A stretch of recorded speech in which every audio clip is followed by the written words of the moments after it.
तुम चली जाओगी मुझे अच्छा नहीं लगेगा। मैं अकेला पड़ जाऊंगा। नहीं पापा, आप अकेले नहीं रह जाएंगे। और वैसे भी ज्यादातर तो आप फ्रंट पे ही रहते हैं। फर्क सिर्फ इतना है कि अब आपको मुझसे मिलने अमेरिका आना पड़ेगा।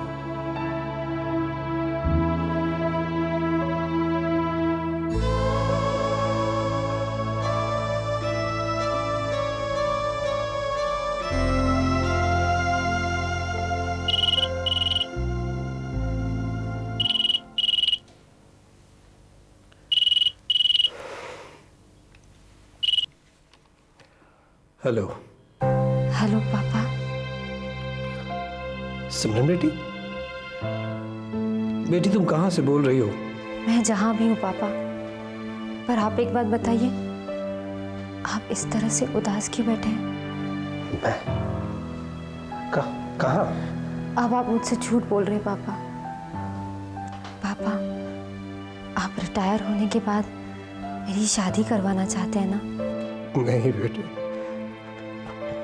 मैं तुमसे प्रॉमिस करता हूं कि आज के बाद मैं तुम्हें कभी तो अब आपको रिटायर होने तक का इंतजार नहीं करना पड़ेगा पापा, क्योंकि मैं खुद ही जल्द से जल्द शादी करना चाहती हूँ।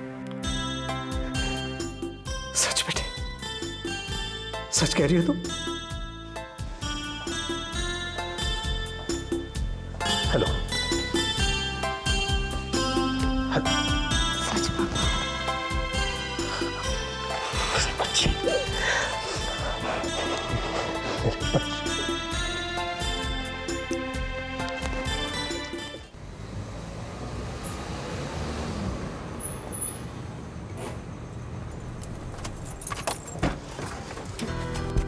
हाय खान चाचा।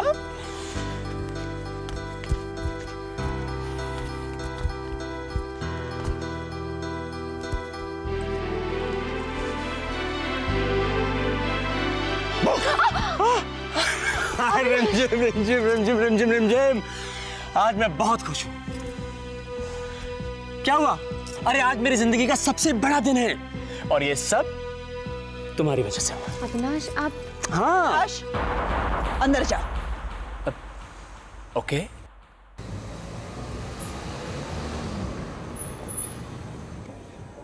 शायद राकेश भैया आ गए।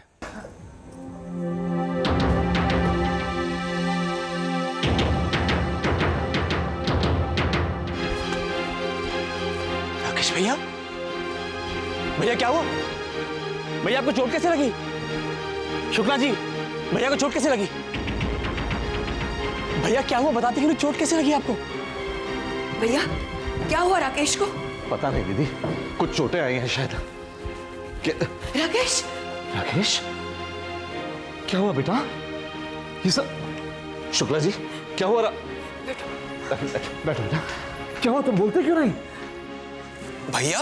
राकेश, माय गॉड, ये सब कुछ कैसे हुआ? प्रतीक, डॉक्टर को बुलाना जल्दी से। नहीं भाभी जी, हम डॉक्टर के पास होकर ही आए हैं।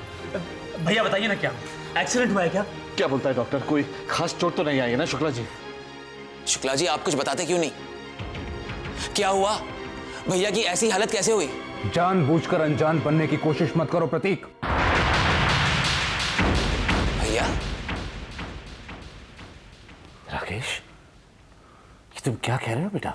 हाँ बाबूजी, जो कुछ भी हुआ है ना, उसका जिम्मेदार सिर्फ प्रतीक है।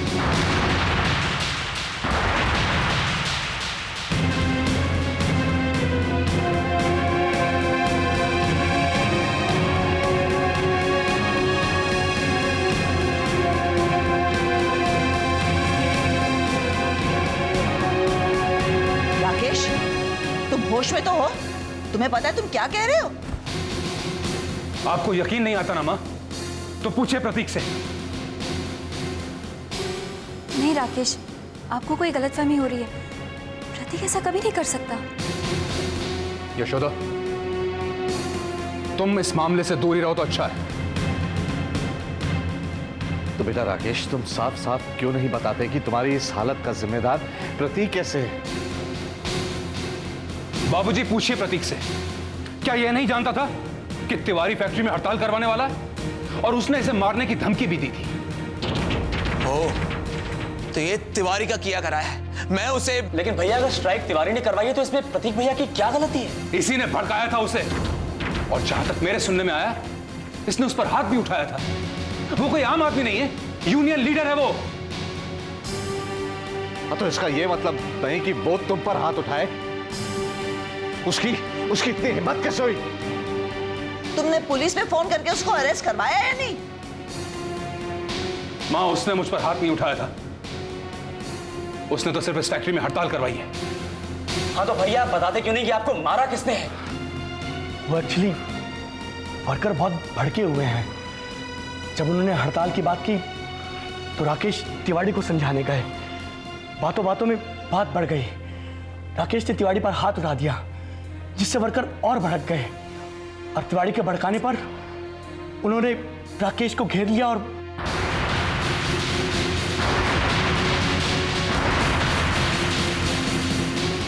तो तिवारी की ये हिम्मत?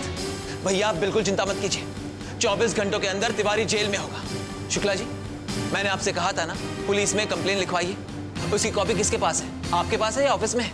कॉपी वो प्रतीक। क्या हुआ शुक्ला जी, वो कॉपी कहाँ है? प्रतीक, मैंने सोचा बाद में मामला निपट जाएगा, अब फिर बीच में पुलिस को क्यों डाला जाए, इसलिए। मतलब आपने तिवारी के खिलाफ पुलिस में कंप्लेन लिखवाई नहीं है? आपको पता है आपने कितनी बड़ी गलती की है?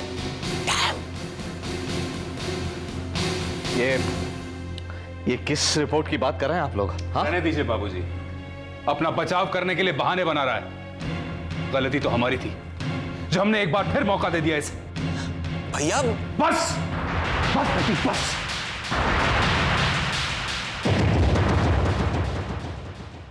बहुत हो गया। अब तुम जितना नुकसान कर सकते थे तुम कर चुके हो।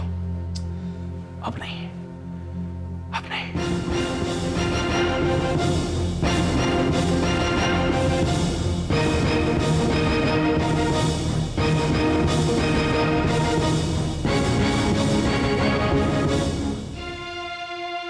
बाबूजी, बाबूजी मैंने ऐसा कुछ नहीं किया, विश्वास कीजिए बाबूजी। बाबूजी,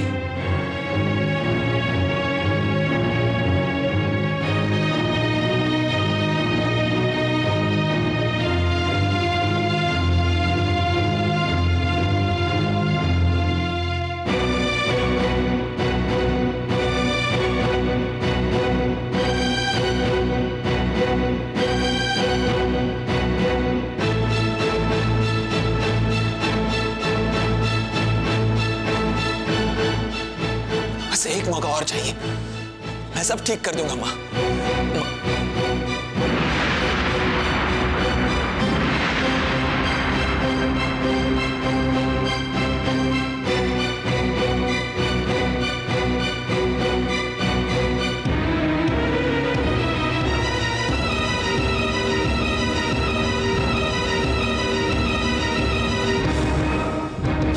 मैं कुछ समझी नहीं जी। अरे तुम्हारी इस ना समझी ने तो मैं अपनी समझ भी खो बैठता हूँ।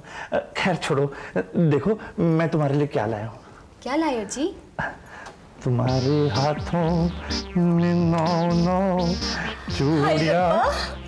आप कितने अच्छे हो जी, दिल करता है आपके हाथ चूम लूं। दिल पर काबू मत रखना, अगर दिल एक बार कहे ना तो 4 बार चूमना। अच्छा, हाँ। तो अपनी आंखें बंद करो।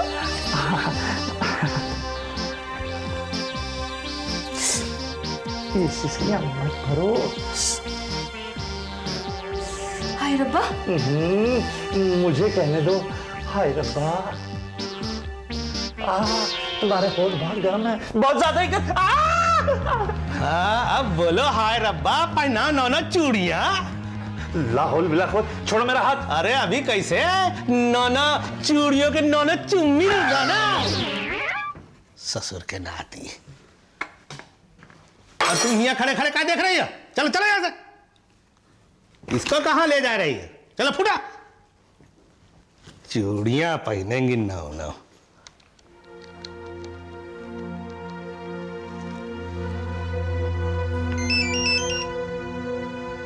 हेलो। हाँ मोदी, मैं राकेश बोल रहा हूँ। हाँ बोलो राकेश, अब कैसे है तुम्हारी तबीयत? ठीक है। मैंने तुम्हें यह इन्फॉर्म करने के लिए फोन किया है कि प्रतीक आज से ऑफिस नहीं आएगा। अब कंपनी के हित में तुम्हें जो भी फैसले लेने हैं वो तुम ले सकते हो। थैंक यू राकेश, लेकिन मेरी समझ में नहीं आ रहा है कि मैं इस हड़ताल का क्या करूं। मोदी, तुम्हें जो सही लगे, जो ठीक लगे वो तुम करो, पर ये हड़ताल खत्म करवाओ यार प्लीज। अपनी तरफ से मैं तो पूरी कोशिश कर रहा हूं, आखिर मेरे भी तो पैसे लगे उस प्रोजेक्ट में, और पैसों से ज्यादा मुझे तुम्हारे नाम और इज्जत की फिक्र है। तुम चिंता मत करो राकेश, मेरे बस में जो भी है वो तो मैं करूंगा ही।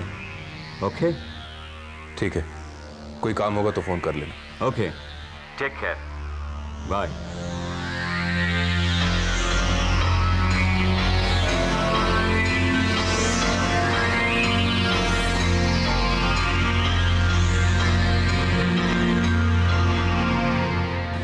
तो राकेश ने क्या कहा? आपका प्लान कामयाब हो गया मैडम। राकेश ने प्रतीक को कंपनी से निकाल दिया। गुड।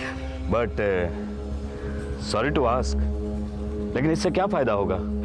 इससे तो आपका दामाद और टूट जाएगा। आप प्रतीक की चिंता मत कीजिए मोदी साहब, आप सिर्फ इतना कीजिए, प्रतीक के मन में एक बात डालिए, ये हड़ताल, ये मारपीट, ये नारेबाजी सब राकेश भैया की चाल है उसके खिलाफ, ताकि उसे कंपनी से बाहर निकाल सके। इसलिए प्रतीक के खिलाफ वर्कर्स की नारेबाजी और ये स्ट्राइक कुछ दिन और बरकरार रहनी चाहिए। जी मैडम। दोनों भाइयों के बीच नफरत की दीवार को इतना मजबूत कर दो कि। हेलो जी, नमस्कार सर। जी जी, मैं पहुंचती हूँ जी।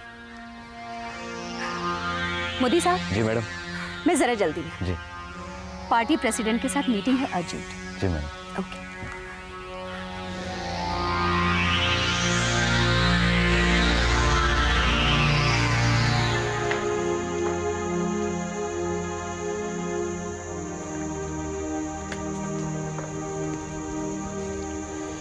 गरम गरम मसाले वाली चाय। मसाले वाली चाय और हमारे हाथ में रह जाए, जरूर कुछ गड़बड़ है।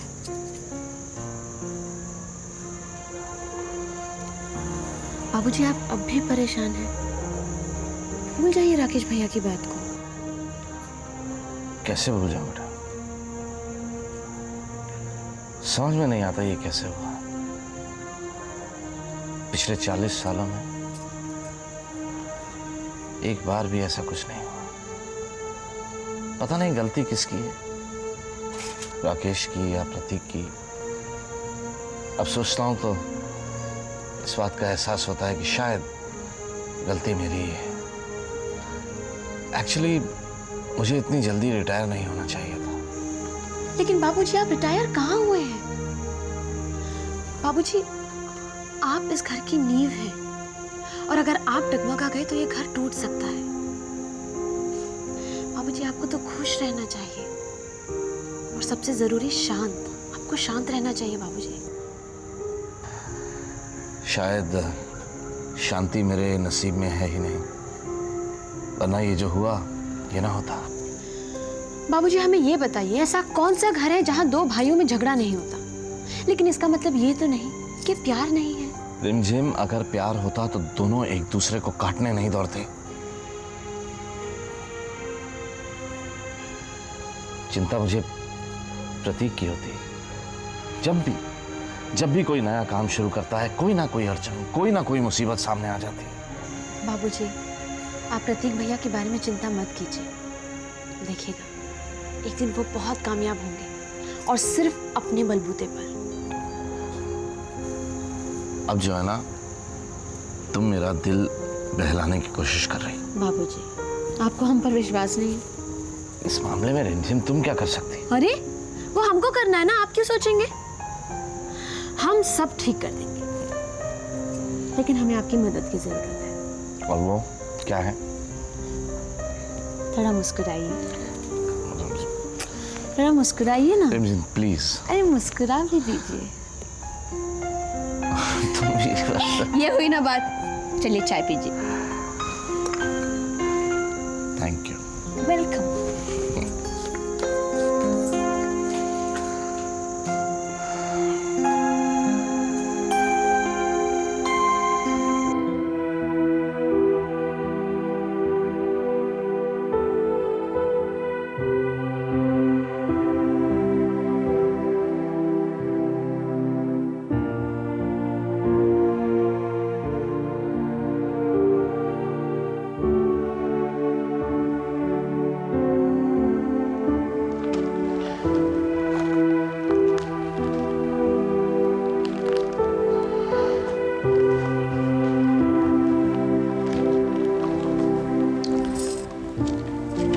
भैया क्या सोच रहे? कुछ नहीं।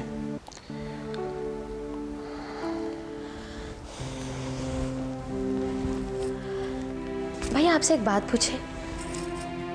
पूछो। जब आपने वकालत पढ़ी है तो आपने कभी नहीं सोचा कि आपको प्रैक्टिस भी करनी चाहिए? जिन कोई और ये सवाल पूछता तो मैं जवाब टाल देता, क्योंकि तुमने पूछा है इसलिए जवाब देना पड़ेगा। इतने बड़े इंडस्ट्रियलिस्ट फैमिली में जन्म लेने के बाद मैंने पापा का बिजनेस नहीं संभाला, वकालत की पढ़ाई की। जानते हो क्यों? क्योंकि मैं ऐसा कोई काम करना चाहता था जिसमें सच्चाई और ईमानदारी के लिए संघर्ष करना पड़े, इसलिए वकालत की पढ़ाई की। लेकिन प्रैक्टिस शुरू करने से पहले मैंने रियलाइज किया कि केस जीतने के लिए मुझे करप्शन, झूठ और बेईमानी का सहारा लेना पड़ेगा। बस वकालत से मन उठ गया। लेकिन भैया अगर आप सच्चाई के लिए, ईमानदारी के लिए लड़ना चाहते थे तब तो आपको वकालत बिल्कुल नहीं छोड़नी चाहिए थी। ये तो एक तरह का एस्केप हुआ ना। एस्केप? छोटा मुंह बड़ी बात। लेकिन भैया एक श्लोक है, सत्यमेव जयते नानृतम सत्येन पंथा विततो देवयानः। हाँ, मतलब सच की हमेशा जीत होती है और झूठ हमेशा हारता है। थैंक्स रुंजन, तुमने मुझे एक और नजरिया दे दिया। Thanks a lot. Most welcome. अब आप आराम से बैठिए, हम आपके लिए ब्लैक कॉफी लाते हैं।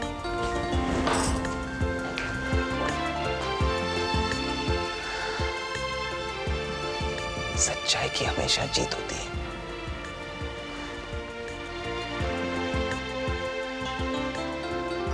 और झूठ हमेशा हारता है। मैं वकालत की प्रैक्टिस शुरू करूंगा।